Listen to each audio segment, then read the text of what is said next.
Y si la prisión en la cual muchos de nosotros vivimos no es la prisión del pecado, sino la prisión de la vergüenza. ¿Qué tal si yo te dijera que la vergüenza que no se rinde a los pies de Cristo tiene el poder de forjar cómo tú te ves, cómo tú crees, cómo tú amas, cómo tú vives y aún cómo tú ves a Dios mucho después que ese error que tú cometiste estuviera hecho? ¿Qué tal si yo te dijera que cuando vivimos en las mentiras de la vergüenza, le creemos al enemigo y no a la victoria que ya Cristo nos entregó? Y las mentiras que muchas veces creemos que el enemigo nos dice suenan como estas. Tú nunca vas a cambiar. Tú siempre haces lo mismo. Siempre te encuentras en el mismo lugar y el ciclo tóxico. Dios puede perdonar muchas cosas, pero eso Él no te lo va a perdonar. A ti, después de todo lo que tú has hecho, Dios te va a perdonar. Pero ¿qué tal si yo te dijera que el perdón en Cristo no solamente sana nuestras emociones, nuestra mente y nuestra alma, sino rompe con toda maldición, rompe con toda mentira, rompe con todo patrón tóxico, rompe cadenas, restaura nuestra identidad y nos hace dar un giro por completo a nuestras vidas? Hola, mi nombre es la pastora Verónica Rodríguez y bienvenidos a nuestra tercera clase de la serie En Él. Cada semana nos estamos acercando a la presencia de Dios y a su palabra para descubrir cómo Él quiso que viviéramos cimentados y arraigados en Él desde la eternidad. Y lo hacemos a través de 3 pilares: la verdad bíblica, la renovación y la formación. Y estamos descubriendo el plan de Él plasmado en su palabra desde la eternidad para cada uno de nosotros. Y en esta clase vamos a estar aprendiendo sobre perdonados en Él. Y si estás guiando ahora mismo, quiero que escuches el verso que verdaderamente estamos utilizando como fundamento para este proceso de estas clases. Se encuentra en Colosenses 3:10. Si lo tienes ahí mismo, estás mirándome y estás cerca de tu palabra, de la Biblia, abre tu Biblia. Si no, estás guiando, estás fregando, estás cocinando, simplemente escucha esta verdad que el Señor nos dejó plasmada, que Pablo escribió. Pónganse en su nueva naturaleza, pónganse en lo nuevo que yo le entregué en la cruz del Calvario y sean renovados a medida que aprendan a conocer a su Creador, que me aprendan a conocer a mí, dice Cristo, y van a ser como Él. Pónganse en su nueva naturaleza, su nuevo corazón, su nueva mente, ¿verdad? Para que puedan ser renovados. Y a medida que ustedes me conocen, se acercan más a mí, se acercan a mi verdad, se acercan a mi palabra, a la obra que yo hice en la cruz, van a ser como yo. Amén. Así que vamos a comenzar nuestra tercera clase, perdonados en Él. Y vamos a comenzar, como siempre, con nuestro primer pilar, la verdad bíblica. Mira, el perdón es uno de los regalos más maravillosos, ¿verdad?, que nos da el Señor, que podemos ver plasmado a través del Evangelio. Sin embargo, es una de las verdades que más difíciles se nos hace recibir en su plenitud. ¿Y por qué digo en su plenitud? Porque muchas veces batallamos con recibir el perdón completamente. Mira, muchos de nosotros entendemos el perdón intelectualmente, pero seguimos viviendo emocional y físicamente como si estuviéramos todavía condenados. Y es que todavía cargamos varias cosas. Cargamos la vergüenza del pasado, arrepentimiento por decisiones, ¿verdad?, que hicimos erróneas, amargura hacia otro, resentimiento hacia otro, miedo a que seamos demasiado rotos, a que seamos demasiado sucios como para que Dios nos pueda perdonar y limpiar, a que no valemos, que ni siquiera Dios nos mire. Agotamiento por tratar de ganarnos la aprobación de Dios. Pero la Escritura, la palabra del Señor, nos muestra algo radicalmente diferente. Y como nosotros estamos fundados y arraigados en la verdad bíblica, tenemos que adoptar y tomar esta verdad bíblica. Y hoy la verdad bíblica se encuentra en Efesios 1:7. Efesios 1:7, lo tengo aquí en pantalla. Y dice, en Él, Pablo está hablando de Cristo, en Cristo tenemos redención por medio de su sangre, el perdón de nuestros pecados conforme a las riquezas de su gracia. Voy a decirlo de nuevo, en Él tenemos redención por medio de su sangre, perdón de nuestros pecados, de nuestras transgresiones, de nuestros errores, de nuestro pasado, ¿verdad? Conforme a las riquezas de su gracia. Y quiero que tú observes lo que el verso está diciendo. El verso no te está diciendo, ¿verdad?, que nosotros mismos nos ganamos el perdón cuando nos portamos bien, cuando hacemos las cosas bien. El verso no te está diciendo que es nuestro desempeño lo que hace y nos asegura ese perdón.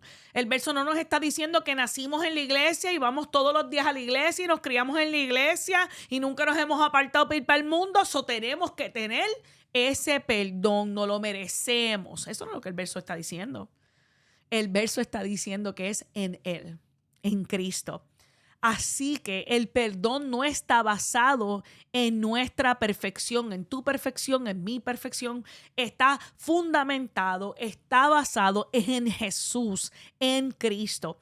Y esto importa profundamente porque muchos de nosotros vivimos la vida tratando de pagar para atrás, ¿verdad? Por lo que Cristo ya pagó, tratando de castigarnos, ¿verdad? De esforzarnos con cosas que Cristo nunca nos pidió con tal de poder ganarnos ese perdón y no aceptamos el perdón que está en Cristo, que ya Él pagó el precio por ese perdón. Y es que muchas veces la persona más difícil de perdonar eres tú mismo. Somos nosotros mismos. Nosotros creemos que Dios tiene la capacidad para perdonar muchas cosas. Y decimos, sí, yo soy perdonada, pero no vivimos conforme a ese perdón. Y entendemos que Dios perdona, pero a veces hacemos como una división. Decimos, mira, yo creo que Dios perdonó estos 350. Él me perdonó 345. Los otros 5 son tan y tan malos que no creo. Y vivo condenada como aquella que no ha sido perdonada conforme a mi pensamiento. Y es que muchos de nosotros cargamos todavía con la culpa oculta, ¿verdad? De relaciones pasadas, de amistades que se rompieron, de matrimonios que fallaron, de abortos, de adicciones, de errores como padres, de palabras dichas con enojo, de decisiones tomadas en momentos de depresión, ansiedad y desesperación, de temporadas de rebelión, de temporadas de apatía, de decisiones tomadas en el dolor o en la soledad. Y aún después de conocer a Cristo, de tener ese encuentro con nuestro amado, de venir a Cristo en silencio, todavía nos preguntamos, ¿realmente yo puedo estar limpia? ¿Será que Dios puede amarme después de todo esto que yo hice? La cruz fue la respuesta a esto. Porque la cruz no es un pago parcial. La cruz fue un pago completo. Predicamos el tetelestai, ¿verdad? Está hecho, está completo, está pagado, está perdonado, está adquirido. Y algún día quizás hacemos una clase sobre qué es lo que significa, ¿verdad? La palabra tetelestai, ¿verdad? Cuando eso ocurrió. Pero ahora estamos hablando de perdonados en Él. Y el perdón tuyo y mío está fundado en el hecho de que en la cruz no fue una obra parcial, fue una obra completa. En la cruz, la sangre de Jesús no solo cubrió algunos pecados. Estos pecaditos que son chiquititos los cubrió. No fue la mayoría de los pecados. Fueron todos los pecados, pasado, presente y futuro. Cubrió todo pecado para los que estamos en Él. El perdón no es un sentimiento. Se trata de sentirte perdonada, de sentirte perdonado. Es una obra terminada. sin falla, completa por lo que Cristo hizo en la cruz del Calvario. Y me llama la atención tan maravilloso el próximo verso que vamos a decir, porque Juan, o sea, Juan, el discípulo que andaba con Cristo cuando caminó con Cristo, el que le decían hijo de trueno, porque hubo un momento donde habían otro grupo que estaba hablando de Jesús y proclamando a Jesús, no era de los discípulos. Y Juan y el hermano dijeron, oye Jesús, ¿tú quieres que nosotros oremos para que entonces Dios envíe trueno del cielo y los extermine? Uno que caminaba con Jesús no sabía la misión ni la visión. Él perseguía a Jesús, pero en su mente interior, él creía que él era perdonado, pero que los otros no podían ser perdonados, no podían ser restaurados, ¿verdad? Y vemos que conociendo eso de Juan, que está ahí tangible, presente en la palabra, vuelve de nuevo y escribe algo como esto en 1 de Juan 2:12. Lo voy a poner en pantalla. Ese mismo Juan, el hijo de trueno, dice, les escribo a ustedes, hijos de Dios, porque sus pecados han sido perdonados por medio de Jesús. Y es que cuando nosotros somos perdonados en Él, tenemos, ¿verdad?, la pertenencia de la imagen de ser hijos e hijas de Dios. Esa identidad es restaurada, es dada por el perdón de Cristo en la cruz del Calvario. El acceso se nos es devuelto a través de ese perdón, a través de lo que Cristo hizo. Dice, le escribo a ustedes los hijos de Dios. El mismo que si nos hubiera visto quizás caminando en el tiempo de Jesús, hubiera querido orar para que, mira, el rayo bajara desde allá abajo y nos exterminara. Es el que nos escribe que somos hijos de Dios porque hemos sido perdonados por la sangre de Jesús.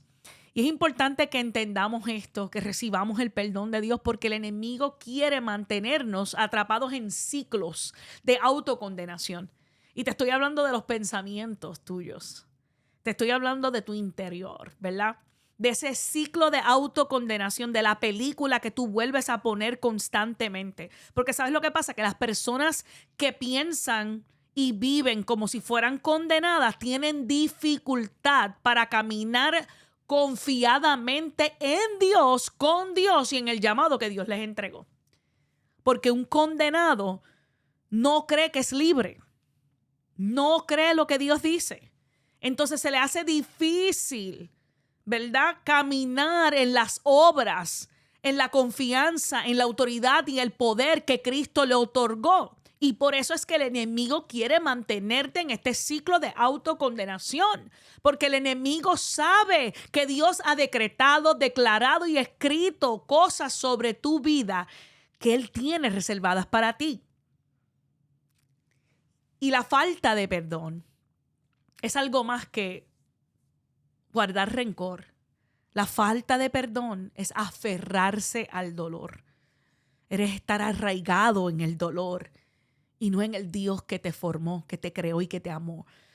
Y yo me estaba dando la tarea de investigar. Mira, si hay una cosa que yo amo, es buscar investigar data de la ciencia y del mundo que comprueban lo que la palabra nos lleva diciendo por la eternidad, por generaciones, ¿verdad?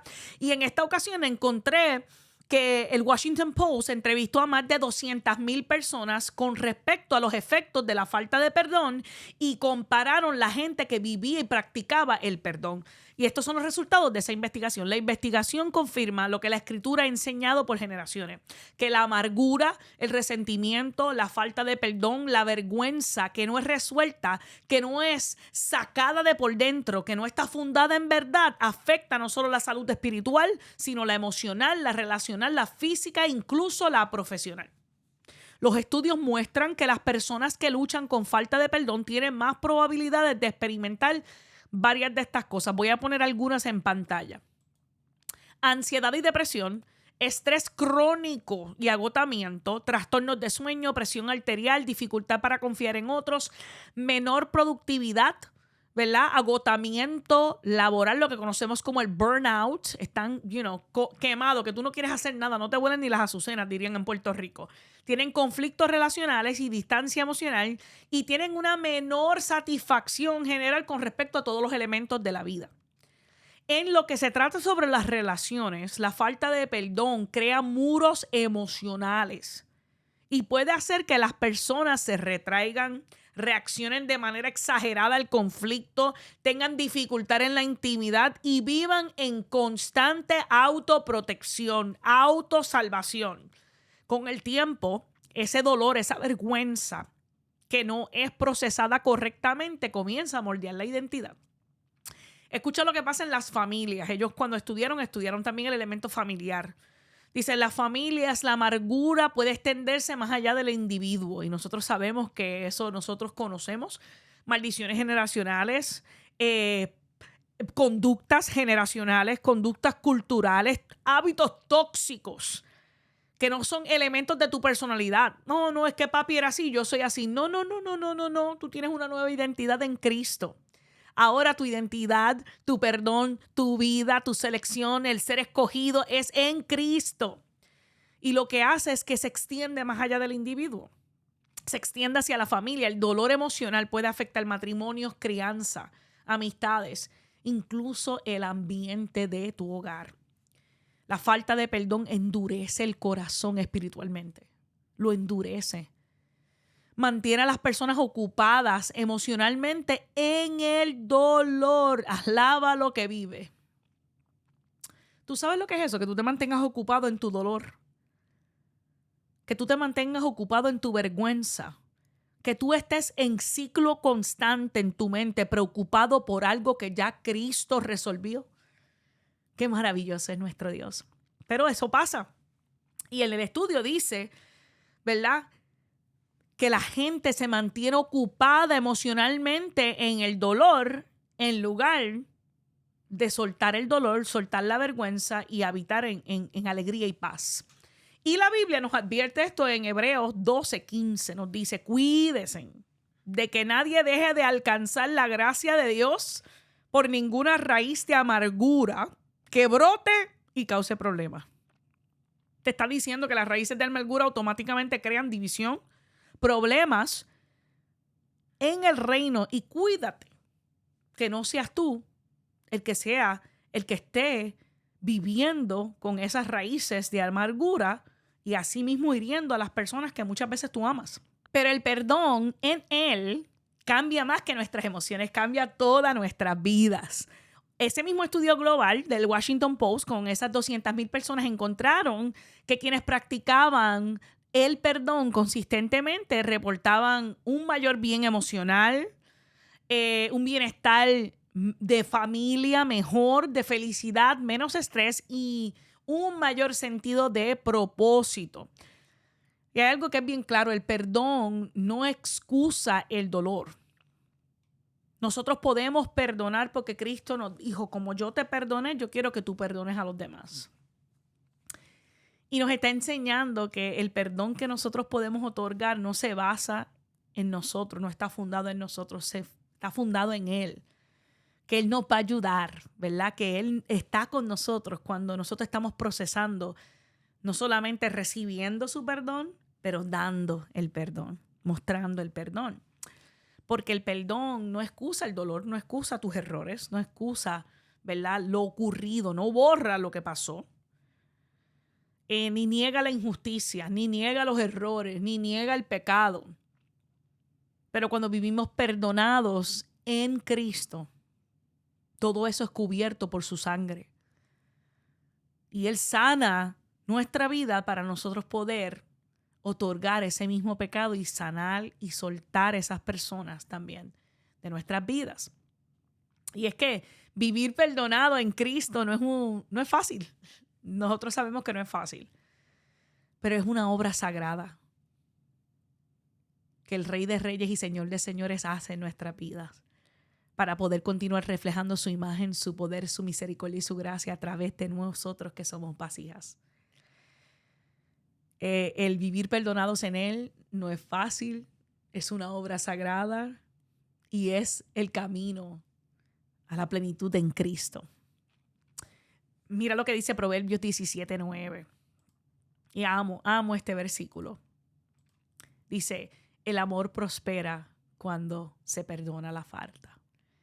El amor prospera cuando se perdona la falta. Él no te dejó solo en tu mente. Él no te dejó solo en tu ciclo. Él no te deja sin defensa cuando el enemigo quiere mentirte y decirte cosas que no son. Él te muestra que el perdón no está condicionado a lo que tú y yo hacemos, sino que está asegurado en Él. Y esa es nuestra verdad bíblica, ¿verdad? Nuestro pilar número 1. Nuestro segundo pilar es la renovación. Y yo lo llamo la renovación de una mente perdonada. Y ustedes saben que cuando la renovación comienza, ¿verdad? Y decidimos, yo voy a vivir en la verdad que Cristo compró a precio de sangre, que estoy perdonada en Él. Lo que hacemos es que dejamos de estar de acuerdo con la vergüenza, con las mentiras del enemigo y nos paramos y estamos en alineamiento y en acuerdo con la victoria que Cristo ya compró a precio de su sangre para nosotros, en el acuerdo con Dios. Y hay muchas veces que nosotros pensamos, ¿verdad? Y decimos cosas como estas. Nunca voy a superar lo que hice, ¿verdad? Muchas veces pensamos, Dios puede perdonarme, pero yo no me puedo perdonar a mí misma. Lo que me pasó me arruinó para toda la vida. Nunca sanaré completa. Estoy demasiado roto. Pero tenemos el paso número 1 que nos dice que seamos honestos con nuestros pensamientos, ¿verdad? Y que escribamos el pensamiento tal como aparece. Algunos pensamientos que yo escribí es: me avergüenzo de mi pasado, me siento indigno por lo que pasó, no puedo soltar lo que me hicieron las personas, todavía me siento condenada, todavía me siento condenado y no merezco tener paz con lo que yo hice. Yo me merezco esto que estoy viviendo, esta amargura, esta depresión y esta ansiedad, yo me lo merezco, ¿verdad?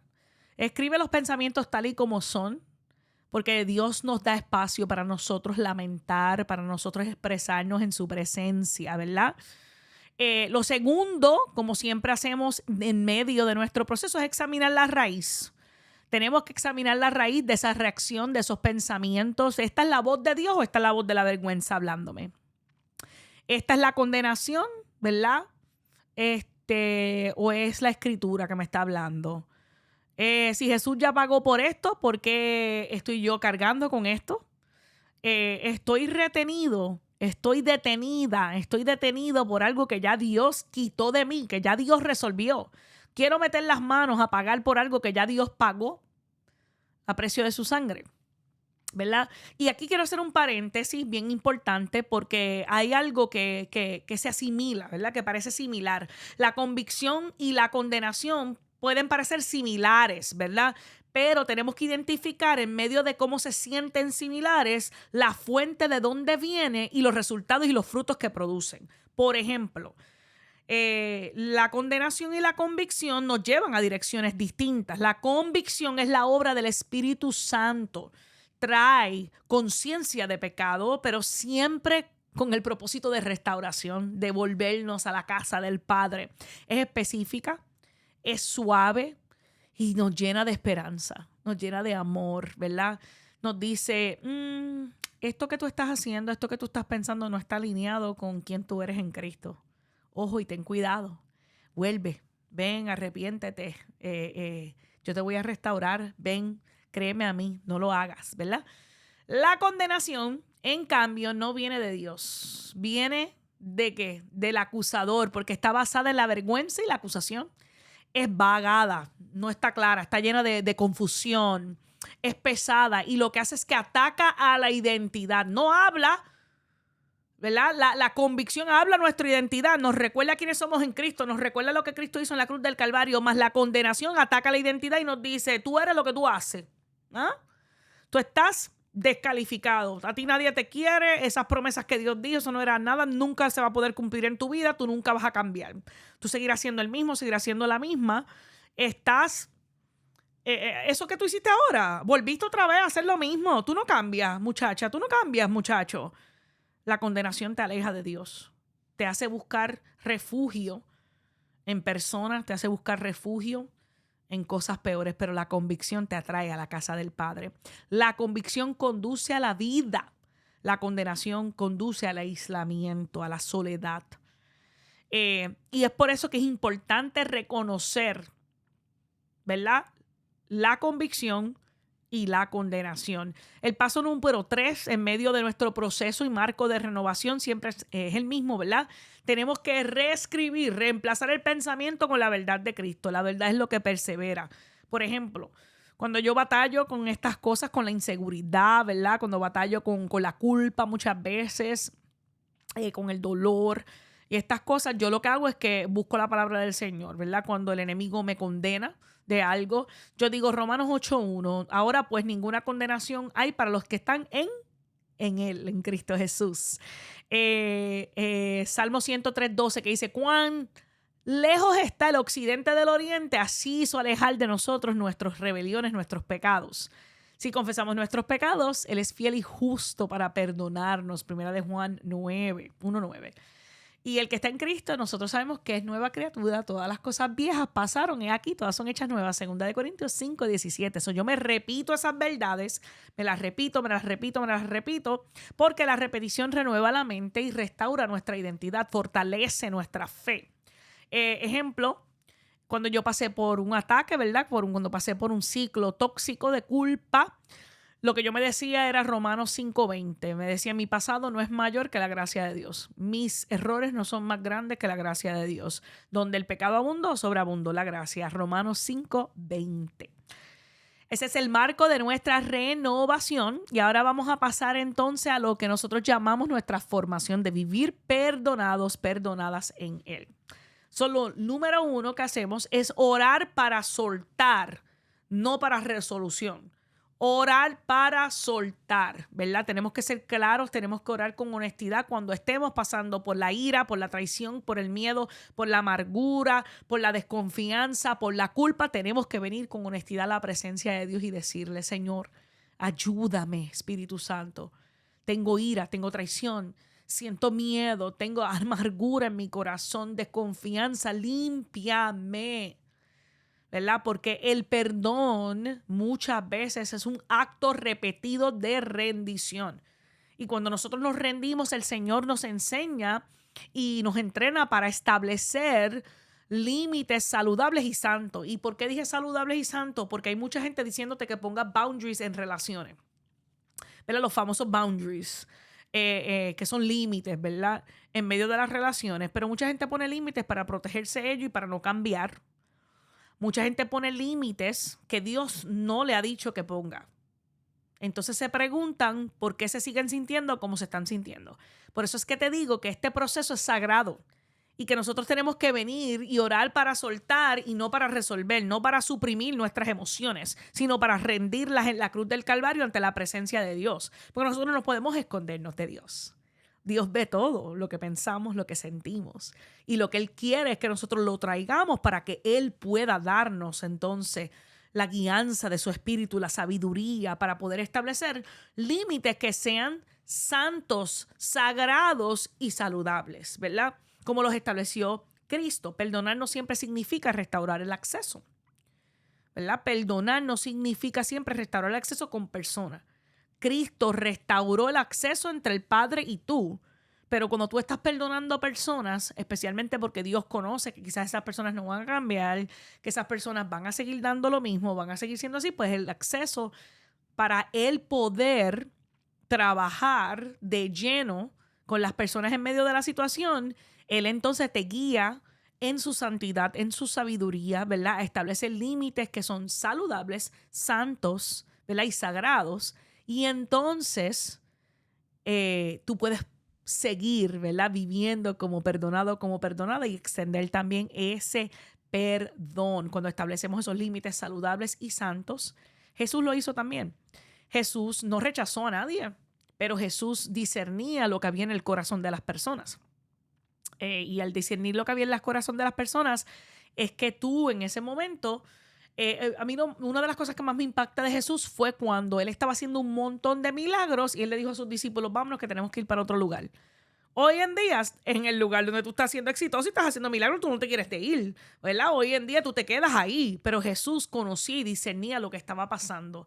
Y él ponía y establecía límites que eran sagrados. Él se iba y oraba con el Padre. Él se iba de un lugar a otro y enseñaba y tenía intimidad con sus discípulos. Muchas veces con los 12, otras veces con los 3, que eran los más íntimos.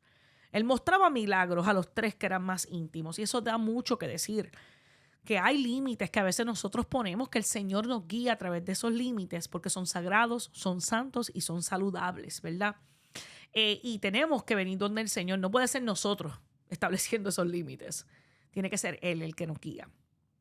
La segunda cosa que yo hago, ¿verdad? Cuando estoy pasando por esto, es que yo lo llamo la respuesta de redirección, la respuesta de redirección, ¿verdad? Cuando vienen estos pensamientos, cuando estoy viviéndome la película otra vez, ¿verdad? Esa película que se repite, que se repite, que se repite, ¿verdad? La ofensa se repite, se repite, se repite, se repite. Yo hago un pare. Cuando esas ofensas quieren venir a mi mente y quieren otra vez, ¿verdad? Enseñar la película, yo digo una de estas frases, yo digo, no voy a repetir lo que Dios ya sanó. Yo no voy a repetir lo que ya Dios sanó. Yo elijo la paz sobre esta repetición de esta ofensa, de esta película. Nope. Mi mente le pertenece a Cristo, ¿verdad? En esta hora yo le suelto este pensamiento y se lo entrego, se lo rindo a Cristo. Y yo vivo perdonada en Él. Esa es parte de mi identidad, perdonada, ¿verdad? Es parte de lo que Él hizo por mí y lo llevo como una marca de que soy perdonada, redimida, restaurada. Amén. Hago eso. Y la tercera cosa que hago es la carta de rendimiento, la carta de soltar. Y es que cuando yo viví procesos difíciles y duros, que tuve que perdonar padres, relaciones, amistades, a mí misma, yo escribí una carta a la persona que me hirió, ¿verdad? O a mí misma, cuando me fallé a mí misma, cuando le fallé a Dios. E incluyo en la carta lo que me dolió, cómo me afectó, lo que cargué a consecuencia de eso y lo que hoy decido soltar, ¿verdad? No es que tú la vas a enviar, no, esta carta tú no la vas a escribir para enviársela a la persona, así es con la persona. Y no se la tienes que mostrar a nadie, esto es entre tú y Dios, ¿verdad? Es una manera de cómo tú soltar activamente, tangiblemente esto, ¿verdad? Cuando estás batallando con esa película, con la ofensa, con la falta de perdón. Porque el propósito de esta carta es que tú sientas la libertad que Cristo te dio. Que tú veas algo tangible que dice, esta no es tu realidad. Es como tú te estás sintiendo, es lo que tú experimentaste, pero esta falta de perdón, esta condenación no es tu verdad, porque en Cristo tú eres perdonado, en Cristo tú eres perdonada. Y al final yo le escribo esta frase que dice, me niego, yo hoy decido, me niego a permitir que este dolor, que esta condenación, que esta falta de perdón, que esta amargura, que esta culpa controle mi futuro, porque mi futuro está asegurado en las manos de aquel que sostiene mi futuro, que es el Cristo de la gloria, ¿verdad? Y concluimos con esto. Concluimos con que Él perdona, ¿verdad? El perdón. No solo se trata de soltar el dolor, de soltar el resentimiento, de soltar la amargura, de soltar el perdón, conforme a la palabra de Dios, lleva un poquito más. Hace espacio para el príncipe de paz. Hace espacio para la sanidad, para la claridad, para el gozo y la transformación que solo Cristo nos puede dar. Y es que ya cuando tú vives perdonado en Él, ya tú no construyes tu identidad alrededor de la herida. Tú no siembras, tú no construyes encima de la herida, alrededor de la ofensa. Tú dejas de repetir el dolor como tu historia principal. Y tú sabes a lo que yo me refiero con eso. Que vas y se lo cuentas a todo el mundo lo que te pasó. Cuando tú verdaderamente has perdonado a alguien, tú cubres a esa persona en silencio. Tú no hablas de esa persona. Ten cuidado. Ten cuidado. ¿Verdad? Ten cuidado porque de la abundancia del corazón habla la boca y vamos a hablar mucho más de eso, de cómo fuimos sanados para sanar. Una persona sana no va criticando y hablando de lo que sucedió y escribiendo y diciendo una narrativa de su punto de vista, ¿verdad? Una persona que está sana sabe que en ese momento no va a permitir que el dolor sea su historia principal, pero que sus labios, su mente, su alma son para bendecir a Cristo y para proclamar el evangelio y las buenas nuevas, ¿verdad? Y empiezas a vivir desde la libertad que Él te compró, no de la supervivencia, no de la autoprotección, no de la autosuficiencia, sino que vives de lo que Él te entregó. Lo crees firmemente, se hace parte de cada fibra de tu ser. Y en ese proceso mucha gente va a decir, y está loca, ¿por qué vive tan confiado? Y pues este loco, ¿por qué vive tan confiado? Porque le has creído a Dios. Porque tienes convicción en tu espíritu a través del Espíritu Santo. Tienes convicción en tu vida de que Él te perdonó, que no tienes que vivir bajo condenación. Porque aquellos que viven en Cristo, que son perdonados en Cristo, no hay ninguna condenación que puede venir sobre ellos. Eres perdonada, eres perdonado en Él.